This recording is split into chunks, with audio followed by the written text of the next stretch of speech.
Anong tawag doon? Pump. Water pump. Yan. Yan yung ano niya. Shower yan, shower. Oo. Ito Water yung ano. pump shower. Ito yung float valve. Float valve.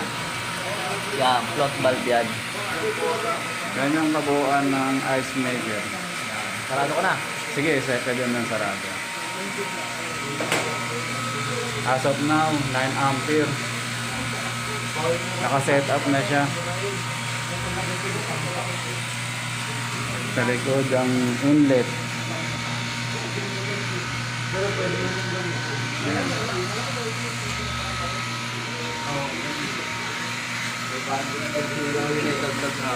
Ha? Ilan? Ito nga, wala sa manual eh. Pinanood ko pa sa YouTube paano kakabit yung mga... Kayo na po nag-connection. Oo. Yung papasok lang naman po ito eh. Oo. Ito. Sa ngayon. Ito, pressurized to para doon sa parang ano niya. Yan. Ito yung Cooling, cooling yan. pinaka-condenser. Oo. Condenser. Magpapa-stop din sa tubig. Kapag ka ano. Pag mainit, open niya. Pag malamig na, close na rin. Kasi parang may...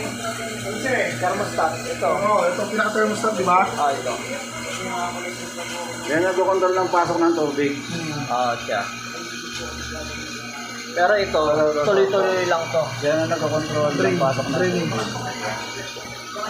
Dito ang pasok ng tubig, pakyat, pas drain. Kaya sa sobrang init niya, mamamatay siya. Pag na-sense na ito. Yung pag mainit na mainit. Pwede na siguro. Pag mainit,